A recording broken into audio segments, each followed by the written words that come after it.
At first, a violent weekend in Dallas, and this morning, most of those responsible for it are still on the run. Nicole Jacobs breaks down the alarming number of murders in the last few days and what city leaders and police say needs to be done to curb crime. According to Michael Mata, president of the Dallas Police Association, over the last 24 hours, 5 people have been killed. Over the last 7 days, 15 have been gunned down. Talk about this wave of deadly shootings in Dallas. Over the last 2 days, it has continued the city's violent surge of murders and gun attacks. And for the very first time, the leadership of the Dallas Police Department confirms a number of the crimes are believed to be part of a pattern involving rappers from Dallas.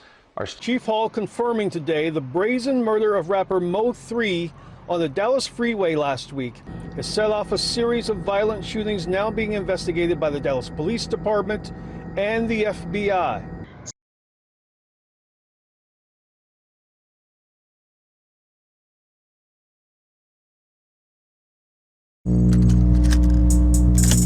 So these crazy fast hi-hat triplets, they are the hallmark of the trap sound. A sound that's been steadily working its way from the Atlanta streets into the mainstream for nearly 2 decades. Nare and I are going to try to make a beat inspired by the trap sound. But first, where did it come from? Today, T.I. and Gucci Mane are both claiming to be fathers of the genre. And no disrespect to the 2 major innovators of trap music, but trap's roots actually go back further to the mid-90s. That's when the term trap really started showing up in hip-hop lyrics. The word was popularized in Atlanta as slang for a place where drug deals go down. It's about a lifestyle where you are dealing drugs and it's a trap, right? That you can't really get out of it, or you can go to jail or something like that. References to the trap as a place started appearing in music by many Atlanta rappers. No, I never do commentaries on my channel knows. And so this video is to educate people on drill music, on where it came from, how it started, where the word drill came from. I go on 100,000, ran through 100,000 bodies, dropping tools, popping Drill City, we known for violence. Let's start with the founder and father of the word drill and drill music, Pac-Man from Drill City, RP to him. Now, Pac-Man didn't really make drill music. He created the word drill. He created the word, and his definition of how he used it, it literally means what drill music is, which is like killing niggas. You know, go kill a nigga. Type shit like that. He used it a lot in his music, but he wasn't really a drill rapper. The first drill rapper, in my opinion, is King Louie, who also came out around that same time from the same area as Pac-Man. But I'm not gonna keep going on this. This is the beginning of drill music, but this isn't where drill music became drill music. So I'm gonna go on to that topic, which is 2011. On my dick for no parodies and they're taking off and what it seeming. Telling me that I'm a demon, what I'm smoking. 2011, we started to see drill music being made, like actual drill music. There wasn't a whole lot of artists out of the time, but you had King Louie, you had Boss Wu, E-Day, you had S-Dot, Chief Keef, Fredo Santana, Lil Reese, and Lil Durk at the time. But out of all the artists, by far, Chief Keef was the best one. On April 24th, he dropped his first drill video with S-Dot and E-Day. It was a Hustle Hard remix, and then after that, he started dropping own videos and his own music right after that. That year, he was dropping songs that later become drill hits like Bang, 300, On That, and Aimed At You. At that point, he has built his name in Chicago, and by the end of the year, he was a known upcoming rapper in the rap industry. At that time, that kind of dark, grimy music hadn't been heard before. We hadn't seen gangster rap in this kind of form yet in rap, so this was really unique and new. And that brings us to 2012, drill's glow up year. 2012, you had the hits of drill music starting to come out that we all know, and you had a lot of the producers start to come out. Then you started to see rappers starting to take drill rap more seriously, and a lot more rappers started to come out during this time. Drill hit the national news spotlight twice that year as well. Once because of Lil Mouse as a 11-year-old being surrounded by a bunch of grown men with guns, and when Lil Jojo got shot and killed after releasing BDK, because a lot of people thought that had to do with Chief Keef, who at the time was going mainstream. What's good, YouTube? It's Most Titan. Today, we're going to talk about how Tuka became the most disrespected person in rap history. If you listen to any type of Chicago rap, you probably heard the name before. And if you clicked on this video, I'm assuming you're in the same boat I was in, wondering why they dissed this man so much. So I did my research, and the answer even crazier than I expected. I'm really not trying to make another video like this because it's kind of dark, and I didn't realize that until I was halfway done with it, and I wasn't trying to scrap it. What really sparked me to make this video is this. I'm sitting, chilling, then I come across King Von latest diss. And King Von was talking crazy. This nigga said, when I die, find Tuka's ass and I'ma beat him up. So I googled him. Tuka was a 15-year-old kid who got shot at a bus stop, and he's been dead for 9 years. Fully understand this story, you gotta understand what type of environment these niggas are living in. In Chicago, 80% of the murders go unresolved. The type of shit these niggas on, you would think they in Afghanistan, but they in Chicago. And this story takes place down by 64th and Martin Luther King Drive, better known as Old Block, the most dangerous street in Chicago and one of the most dangerous streets in America. It's two main sets there, GDs, gangster disciples, and BDs, black disciples, and they've been raised ever since they were young to hate each other. Fuck two. Fuck two. Shoot him. Shoot him in his head. Fuck two. Niggas like Lil Reese, Chief Keef, 600 Breezy, Lil Durk, and King Von are all BDs, and they had crazy success, while their ops really had no big rappers. So when niggas out there talking crazy about GDs in their rap, there's no one that can say this shit. And Chief Keef was the first one to do it and get crazy popular. We all know who Chief Keef is. Even if we haven't heard a song, we all heard the name. He got crazy popular during the Chicago drill wave in the 2010s and was dissing his ops like crazy. First time he dissed Tuka was in the song 300, and then the disses just started flowing in from there. Chief Keef kept dropping hits, and in these hits he would drop disses. He even put out a full Tuka diss track. Bitch, I'm on Tuka. I'm on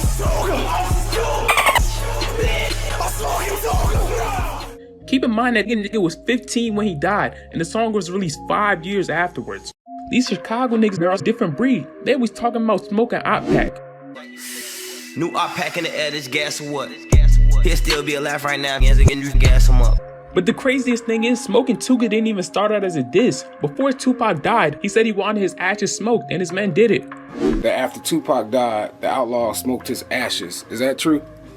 Yeah, it's definitely true. So the GDs started saying it about Tuka as a sign of respect, but then the BDs would mock them, and Chief Keef made it go crazy by putting it on all of his songs. He was always dissing his ops, and Lil Durk was doing it a little too. Like when he went to Tuka bus stop and said this. Hey, this bus stop right here though, this a real famous place, yeah? This is a real famous place, baby. Hey, this bus stop, that's a real famous place, baby. I ain't gonna lie to you. But Chief Keef and Lil Durk later inspired niggas like King Von, who took it to the next level, was doing the smartest, most disrespectful thing, just turning them niggas into a meme. King Von will always talk about 63rd, which is partly the reason why he got so successful. King Von said, "Boy, we put in work from 64th and from 65th, we not from 63rd." If you're enjoying the video, but something else that's kind of crazy is that those streets are literally 2 minutes away from each other. I thought that was on the other side of the city. These niggas grew up hating each other and living 2 minutes away.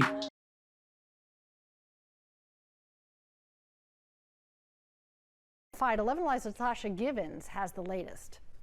Well, this is an active crime scene with 2 parking lots partially roped off, and GBI investigators still here on scene. This shooting made national headlines as officials confirmed one of the 3 people shot and killed was rapper King Von from Chicago, who was here last night with friends. Of course I'd love for someone to kill me. I'm a very disrespectful person. I know what I did in my lifetime. But first, we begin this hour 18 with several breaking stories, including gunfire steps from the Mag Mile on Oak Street. We know 3 people have been shot. The man and woman were seriously injured in this shooting, but their friend, a rising Chicago rapper, did not survive. I love Chris I Rich. heard like a machine gun going off. Howard Gordon happened to be standing outside his convenience store. His store surveillance captured the horrific sounds.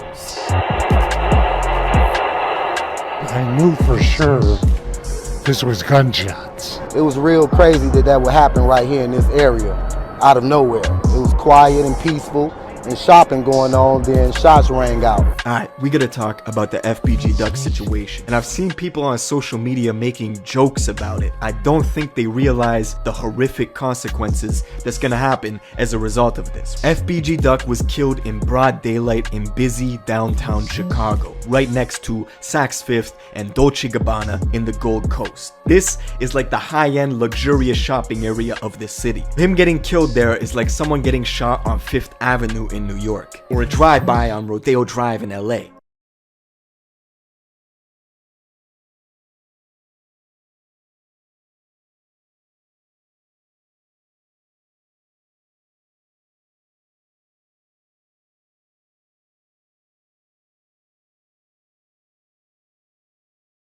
Believe it or not, I actually wanted to be a police officer. I had great ideas of what I wanted to do with my life, but it didn't happen. Like every normal kid, I had things I wanted to do in life. You know, there was other things that I wanted to achieve, but, you know, slowly, one by one, my dreams, my little playhouses were being shattered. You know what I mean? And the worst thing that you can do to a child is steal his dream.